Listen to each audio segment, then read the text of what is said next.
Good morning students and everybody. आज फिर से मैं आपके सामने प्रकट हो गया और आपके लिए लगातार मैं प्रयास कर रहा हूं कि फुल कंसेप्ट के साथ,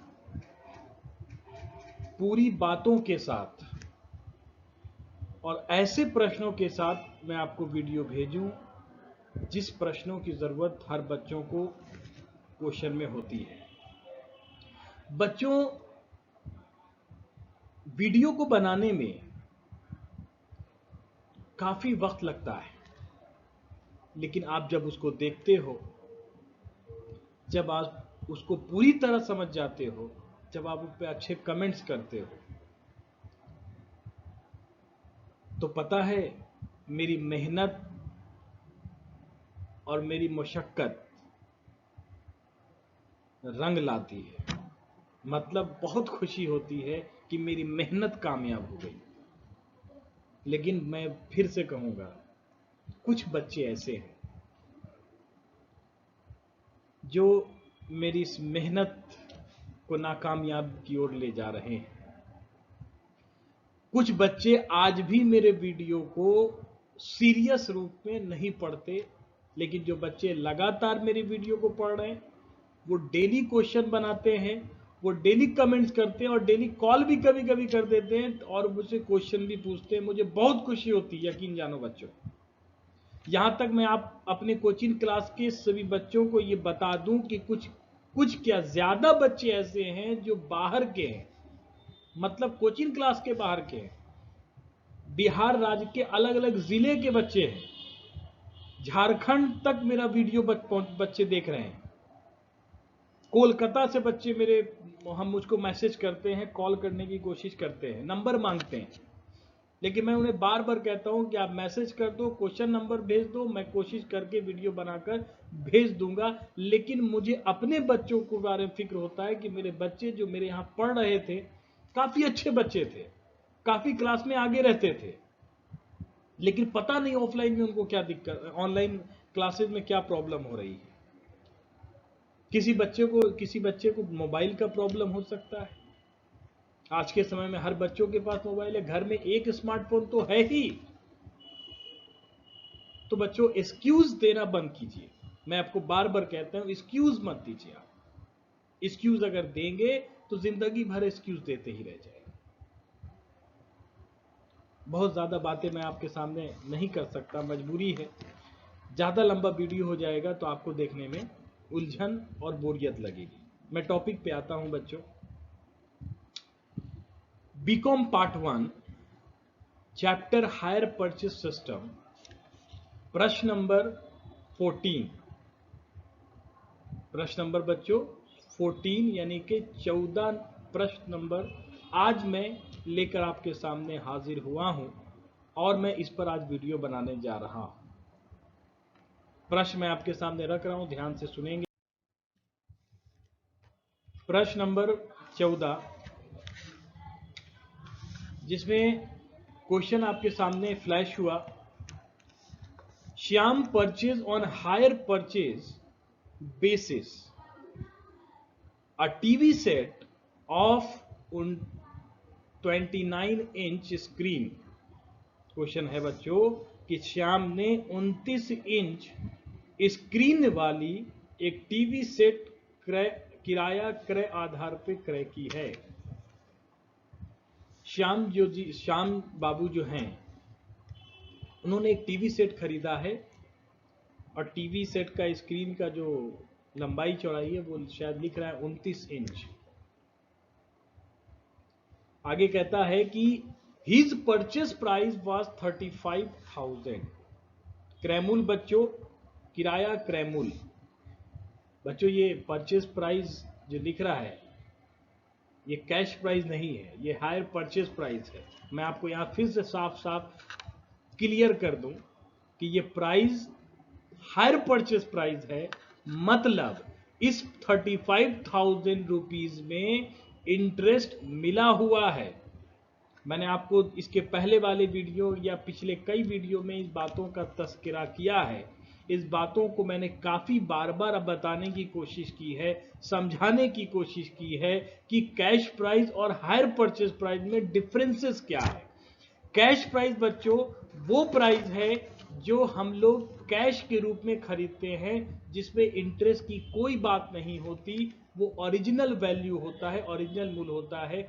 आप सामान खरीदे और पैसे दिए और चले आए। लेकिन जब इंस्टॉलमेंट की बात आती है तो इंस्टॉलमेंट में इंटरेस्ट को जोड़ दिया जाता है, और जोड़ने के बाद कैश प्राइस जो उसका पहले वैल्यू था उसमें इंटरेस्ट जुड़ने के बाद वो वैल्यू बढ़ जाता है।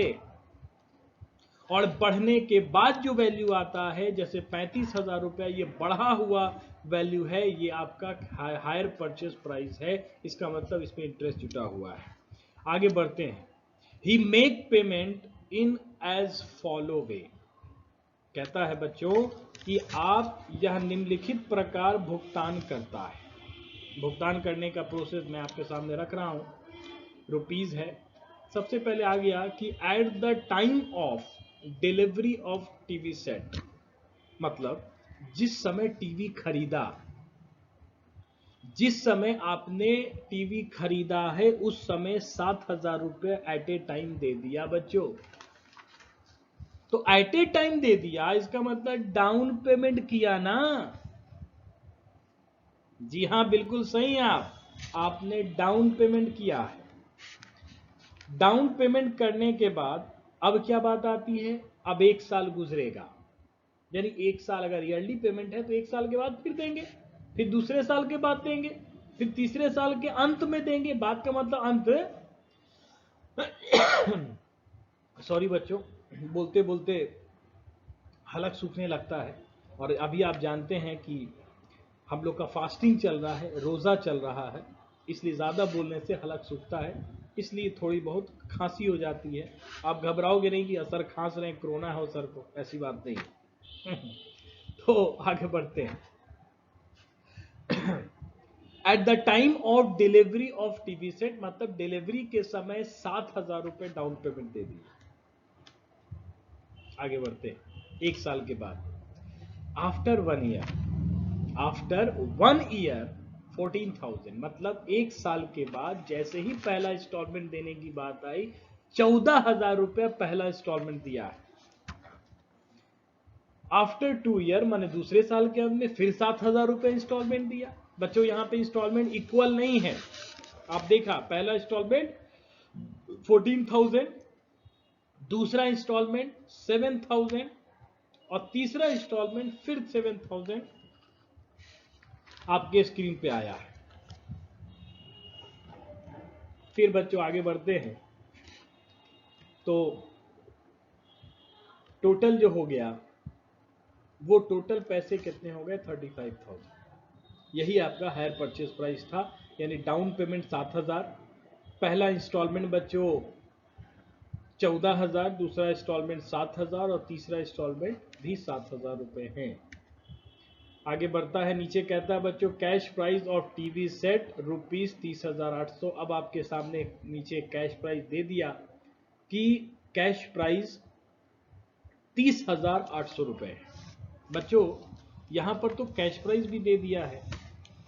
अब आपके दिमाग में कुछ बातें चल रही होंगी कि सर कैश प्राइस जब दे दिया है तो हम निकालेंगे क्या।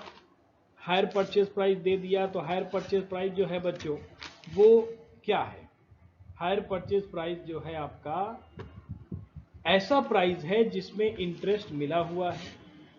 क्या है बच्चों, इंटरेस्ट इंक्लूड है ना। जी हाँ, इंटरेस्ट इंक्लूड है इसमें। और जो कैश प्राइस है उसमें इंटरेस्ट इंक्लूड है ही नहीं। इसका मतलब कैश प्राइस कम है और हायर परचेज ज्यादा, ही तो आपको साफ साफ दिख रहा है। इसका मतलब हायर परचेज प्राइस ज्यादा, इसका तो इंटरेस्ट उसी में है। तो इंटरेस्ट कैसे निकलेगा सर, अगर 30,800 जो कैश प्राइस है उसमें से अगर 35,000 को लेस कर दे तो पता चलेगा कितना ज्यादा पैसा जोड़ा गया है, कितना ज्यादा उसमें ऐड है। यानी इंटरेस्ट की राशि एक दूसरे को लेस करने से तो पता चल जाएगी। मैं आगे आपको दिखाऊंगा, उसका एक फॉर्मूला भी मैं लिखा हूं, आगे सॉल्यूशन में आपको क्लियर हो जाएगा। आइए बच्चों सॉल्यूशन की ओर आपका स्क्रीन फिर से ब्लैंक हो गया और फिर से मैं आपके सामने सॉल्यूशन रख रहा हूं, ध्यान दीजिएगा। Calculation of interest. बच्चों इस क्वेश्चन में ध्यान देना, कैश प्राइस नहीं निकालना, इंस्टॉलमेंट नहीं निकालना। इस क्वेश्चन में इंटरेस्ट भी हमको पता है, टोटल इंटरेस्ट पता है, हर साल का हमको अलग अलग निकालना पड़ेगा, लेकिन इंटरेस्ट निकालने के लिए हमको रेट ऑफ इंटरेस्ट चाहिए कि नहीं चाहिए? हाँ सर चाहिए। तो एक चीज ध्यान देना, क्वेश्चन में रेट ऑफ इंटरेस्ट तो है ही नहीं, रेट ऑफ इंटरेस्ट नहीं है, यानी 5% 10% अगर देता तो ही ना इंटरेस्ट निकालते, या तो प्रश्न में है ही नहीं। तो जब प्रश्न में ऐसा हो कि जब रेट ऑफ इंटरेस्ट नहीं दे और कहता है कि रेट ऑफ इंटरेस्ट इंटरेस्ट निकालो, रेट ऑफ इंटरेस्ट नहीं निकालने के लिए बोल रहा, वो तो मैं बता रहा हूं कि इसमें है ही नहीं। अगर होता तो आसानी से निकल जाता।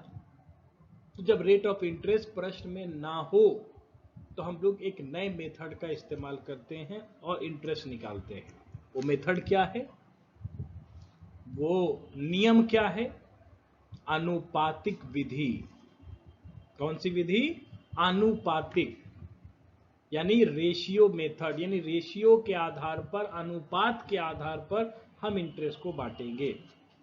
कैसे? तो आप देखेंगे। आगे बढ़ते हैं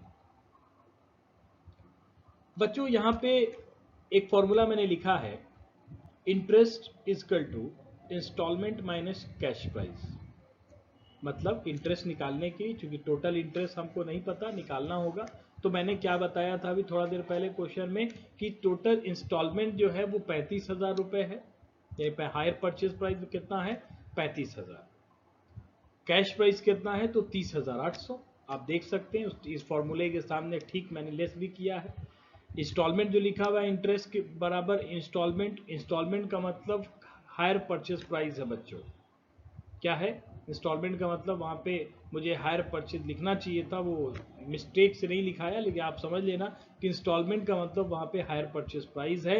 हायर परचेज प्राइस 35,000 है, उसमें से 30,800 नकद मूल्य मैंने घटा दिया, तो पता चल गया ना कि कितना ज्यादा अमाउंट था। और जितना ज्यादा अमाउंट हायर परचेज में था वही तो इंटरेस्ट है। इसका मतलब 4200 रुपया जो ज्यादा कंपनी हमसे मांग रही है, जो 30,800 का सामान हमसे 35,000 रुपया लिया जा रहा है, तो 30,800 और 35,000 के बीच का जो डिफरेंस है, जो अंतर की राशि है, वही तो ब्याज है, वही तो इंटरेस्ट है। और वो इंटरेस्ट की राशि निकालना बहुत आसान, आपके स्क्रीन पे मैंने दिखाया है। 35,000 जो वैल्यू है उसमें से कैश प्राइस को लेस कर दो, आपका ब्याज आ गया, टोटल ब्याज आया, कुल ब्याज आया, टोटल इंटरेस्ट। हमें अब इंटरेस्ट अलग अलग साल का निकालना है, तब ना जाकर एंट्री करोगे, तब ना जाकर लेजर बनाओगे सर। आगे बढ़ते हैं। ये कॉलम आपका है, कॉलम थोड़ा सा एक आध कॉलम आगे पीछे बढ़ाया है मैंने, सुविधा के अनुसार आप बढ़ा सकते हो। सबसे पहले पहला column, number of instalment. Instalment कितना था? 3 इंस्टॉलमेंट था, पहला, दूसरा और तीसरा, यहाँ पे लिखेंगे 1 2 3। आगे बढ़ते, अनपेड अमाउंट, मतलब जो अमाउंट बाकी है, मतलब डाउन पेमेंट देने के बाद जो पैसे आपको देने हैं वही बाकी है ना, वही लिखना पड़ेगा यहाँ पे। रेशियो, ये मैं निकाल के बताऊंगा। दूसरा कैलकुलेशन ऑफ इंटरेस्ट, और लास्ट वाला कॉलम है instalment minus interest is equal to cash price. मतलब कैश प्राइस यहाँ पे निकालने का तरीका होता है, जो इंस्टॉलमेंट होगा उसमें से आप इंटरेस्ट को लेस कर दोगे। बच्चों आगे बढ़ते हैं, हमको सिर्फ यहाँ पे क्या निकालना है? कैलकुलेशन ऑफ इंटरेस्ट निकालना, और कुछ नहीं निकालना है। सबसे पहले पहला इंस्टॉलमेंट क्या था बच्चों? याद करो कि 35,000 रुपए का मेरा हायर परचेज वैल्यू था, तो 35,000 रुपए मैंने लिखा। डाउन पेमेंट कितना किया सर? 7,000 रुपए। 7,000 रुपए जैसे ही आपने डाउन पेमेंट किया, कितने पैसे बच गए जो आपने नहीं दिए हैं अभी? यानी 7,000 देने के बाद अनपेड अमाउंट 28,000 रुपए बाकी हो गए। एक साल के बाद आपको 28,000 रुपए बकाए हैं। कंपनी ने पहला इंस्टॉलमेंट कितना आपसे मांगा? सर 28,000 में पहला 1 साल के बाद कहा था ना, यानी कि 1 साल के बाद का मतलब इंस्टॉलमेंट आपको दूसरे साल में देना है, पहले साल के अंत में नहीं। पहले साल के अंत के 1 दिन बाद, यानी कि पहला साल का अंतिम अगर मान लेते 31 दिसंबर है तो दूसरा साल तो जनवरी होगा ना, तो जनवरी में देंगे, माने 2-4 दिन आगे पीछे देंगे। तो इसका मतलब ये मत समझिएगा 2 साल हो गया, नहीं सर, 1 ही साल हुआ। 1 साल के बाद का मतलब 1 साल कंप्लीट हुआ तो उसके 10 दिन बाद हो सकता है, 1 महीना बाद हो सकता है, वो डेट को जो भी होगा वो उस डेट में देंगे। यानी 1 साल के बाद 28,000 जो बचा, बच्चों मैं फिर से कह रहा हूं 35,000 रुपए में 7,000 डाउन पेमेंट किए, 28,000 रुपए आपका पैसा ड्यू है। उसमें से पहला इंस्टॉलमेंट कहा कि 1 साल के बाद, तीन दूसरे साल में ना, तो दूसरे साल में देखो मैंने घटा दिए, 28,000 में 14,000 पहला इंस्टॉलमेंट मैंने घटा दिया। घटाने के बाद बच्चों 14,000 बच गया, मैंने 28 में से 14 घटाएंगे तो 14 ही आएगा। फिर तीसरे साल 14,000 बचे थे ना, तीसरा इंस्टॉलमेंट, सॉरी दूसरा इंस्टॉलमेंट 7,000 था, बोला था 2 साल के बाद फिर 7,000 दिया, तो 14,000 में 7,000 पे कर दो बच्चों, तो 7,000 बचा, यानी दूसरा इंस्टॉलमेंट में भी दे दिया। अब बचा कितना, 7,000 ड्यू बचा, तो 7,000 जो ड्यू बचा उसको तीसरे साल के बाद दोगे, तो 7,000 बचा, तीसरे साल में 7,000 तुम चुका दिए, तो 7 में 7 गया बच्चों, क्या बचा, 0, यानी कि तीसरे साल के बाद कोई इंस्टॉलमेंट नहीं बचेगा, क्लियर हो जाएगा। इसलिए तीसरे साल के बाद का इंस्टॉलमेंट आपको शो नहीं करना है बच्चों, फिर से समझ लेना, तीसरे साल में 7,000 बचा और तीसरे साल का 7,000 आप दे दोगे, तो नीचे अगर आप लिखते ना कि 7,000 में 7,000 लेस करते तो आपका 0 आता, उसको मैंने नहीं लिखा है, आपको भी नहीं लिखना है, आपको ये मान लेना है कि अगले साल तो 0 हो ही जाएगा, अगले साल तो इंटरेस्ट लगेगा ही नहीं। ठीक है, आगे बढ़ते हैं। अब मैं बच्चों यहाँ पे रेशियो निकालूंगा, क्या निकालूंगा, रेशियो। रेशियो कैसे निकलेगा, नीचे से। रेशियो निकालने का मतलब हमने जो 28,000, 14,000 और 7,000 जो निकाला है उसको हम छोटा कर देंगे। छोटा का मतलब सबसे छोटा अंक में बदल देंगे ताकि उसका कैलकुलेशन करने में आसान हो। तो सबसे रेशियो निकालने का जो तरीका है, सबसे छोटा अंक कौन है, तो 7,000 नीचे है, फिर उससे ऊपर जाते हैं तो 14,000 है, फिर इसके ऊपर जाते हैं तो 28,000 है। तो नीचे से अगर 7 का हम टेबल पढ़ें तो अगर उसको डिवाइड कर दें तो 7,000 1 से कट रहा है, यानी कि 7,000 को 1 से अब काट दो, 7,000, 7 का 7, दूसरे बार में 7 दूनी 14, और तीसरा जो है 28,000 वो 7 चौके 28, यानी कि अगर इसको 7 से डिवाइड किया जाए तो 7 3 0 3 0 सब में आप कैंसिल कर देना, 7 है फिर 14 है फिर 28 है, तो नीचे से काट देना, 7 21 7, दूसरा रेशियो हो गया 7 दूनी 14 और तीसरा रेशियो हो गया 7 चौके 28, यानी कि रेशियो निकाल लिया मैंने 4 2 और 1। उम्मीद करते हैं रेशियो आपको पता होगा, आप बहुत अच्छे कैलकुलेशन जानते हो, आपका कैलकुलेशन मुझसे भी बेहतर है बच्चों, आप, मुझे पता है आपको इसमें समझने में कोई परेशानी नहीं हुई होगी। तो रेशियो आपने देखा कैसे निकाला, डिवाइड मैंने कर दिया 7 से, नीचे से 7 21 7, 7 चौके 7 दूनी 14 और 7 चौके 28, टोटल कितना हो गया बच्चों, सर 7। आप सबको जोड़ लोगे यानी कि 4 2 और 1 को ऐड कर लेंगे बच्चों, कितना हो गया, 7 हो गया। अब हम लोग नेक्स्ट कॉलम में आ रहे हैं, कैलकुलेशन ऑफ इंटरेस्ट। इंटरेस्ट बच्चों मैंने कितना टोटल निकाला, तो ऊपर में 4200, वो 4200 रुपये मैंने यहाँ लिखा। इंटरेस्ट तो 4200 थे ना, इसी 4200 को हमको तीनों में बांटना है, क्योंकि टोटल इंटरेस्ट 4200, तो तीनों साल का जोड़कर इंटरेस्ट होगा, है ना सर, जी हाँ। रेशियो कितना निकाला, सर 4 निकाले आप, कितना रेशियो निकाले बच्चों, सर 4 निकाले, बहुत अच्छे, सामने लिखा हुआ है 4। और टोटल कितना जोड़े थे सर, सर आपने तो 7 जोड़ा था, तो 7 नीचे लिख दो, आपको पता है रेशियो निकालना, यानी कि 4 जो आया है उसको ऊपर और बाई 7 नीचे लिख देंगे टोटल वाला, कैलकुलेट करोगे सर 2400 रुपये आएगा, कितना आएगा, 2400। उसी तरह दूसरा निकालेंगे 4200, उसके सामने रेशियो 2 है तो 2 लिखेंगे बच्चों, डिवाइडेड बाई 7 और इक्वल टू 1200, ये आपका दूसरा कैलकुलेशन ऑफ इंटरेस्ट है। उसी तरह तीसरा 4200 into 1 divided by 7 equal to 600, तो बच्चों ये आपका कैलकुलेशन ऑफ इंटरेस्ट था। इधर कैश प्राइस निकाल रहे हैं, कैश प्राइस निकाल के आप देख लो 14,000 रुपये पहला इंस्टॉलमेंट था ना, 14,000 रुपये पहले ही दिए थे ना 1 साल के बाद, उसमें पहला इंस्टॉलमेंट में इंटरेस्ट जुटा था, डाउन पेमेंट 7,000 था, उसको पहले नहीं लेना है बच्चों, डाउन पेमेंट में इंटरेस्ट जुटा नहीं होता, आपको पता है।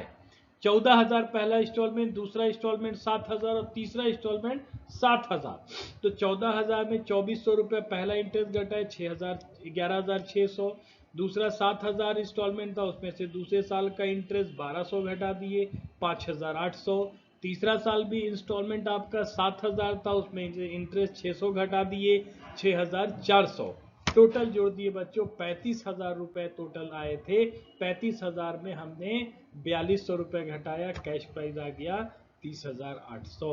तो उम्मीद करते हैं बच्चों आपको ये वीडियो बिल्कुल समझ में आया होगा। बच्चों इस क्वेश्चन में आपको सिर्फ और सिर्फ इंटरेस्ट कैलकुलेशन ही करना था। इस क्वेश्चन में ना ही कोई लेजर बनाना है, ना ही कोई जर्नल एंट्री करनी है। तो उम्मीद करते हैं बच्चे सोच रहे होंगे सर इतना छोटा क्वेश्चन, जी हाँ बिल्कुल, इसमें सिर्फ कैलकुलेशन था। आप प्रश्न में देख लीजिए ऊपर नीचे कहीं पर भी कोई लेजर या कोई जर्नल नहीं पूछा है, सिर्फ और सिर्फ कैलकुलेशन करना था। इसके बाद वाले प्रश्न भी बच्चे इसी तरह हैं। आप अगला 2 क्वेश्चन आपके सामने इसी रेशियो मेथड पे है, उसमें भी रेट ऑफ इंटरेस्ट नहीं है। SM शुक्ला की बुक की बात मैं कर रहा हूँ। SM शुक्ला की बुक में क्वेश्चन नंबर 14 के बाद 15 और 16 अगर आप बनाएंगे तो इसी मेथड पे बनेगा। तो आप ध्यान से उसको पढ़ें, ध्यान से क्वेश्चन अगर आप पढ़ना जान गए, क्वेश्चन बच्चों समझ में आना, अगर समझ में आ गया प्रश्न, तो आप क्वेश्चन को बहुत आसानी से सॉल्व करेंगे। बहुत सारे बच्चे तो क्वेश्चन समझ ही नहीं पाते हैं, और जब क्वेश्चन नहीं समझ पाते हैं तो उसको सॉल्व करना बहुत मुश्किल है। इसलिए क्वेश्चन ना समझ में आए तो क्वेश्चन को आप पूछें, किसी अपने शिक्षक से पूछें, या अगर परेशानी है तो आप मुझे व्हाट्सअप करके पूछें। मैं क्वेश्चन पूरा कोशिश करता हूं कि आपको मेरे हर वीडियो में क्वेश्चन जो समझाया होता है वो काफ़ी डिटेल में मैं समझाता हूं। मैं एक एक लाइन को पढ़ता हूं, उसको इंग्लिश में भी पढ़ता हूं बच्चों, उसको हिंदी में भी अनुवाद करता हूं, ताकि हर मीडियम के बच्चे उसको आसानी से समझ सके, आसानी से किसी को समझा सके। मेरा प्रश्न बहुत सिंपल और सरल, और समझाने का तरीका बहुत ही लोकल लैंग्वेज के आधार पे मैं समझाता हूं, और बाद में उसे अकाउंट्स की भाषा में भी बताता हूं। इसलिए बच्चों उम्मीद करता हूं कि वीडियो आपको बिल्कुल समझ में आया होगा। अगर आया है तो अपने दोस्तों को शेयर कीजिए, और दोस्तों को भी बताइए कि स्कॉस का ऑनलाइन चैनल स्कॉस कॉमर्स क्लासेस को आप ज्वाइन करें, सब्सक्राइब करें, और इस पे लगातार बने रहें। धन्यवाद, नमस्कार, स्वस्थ रहें, सुरक्षित रहें।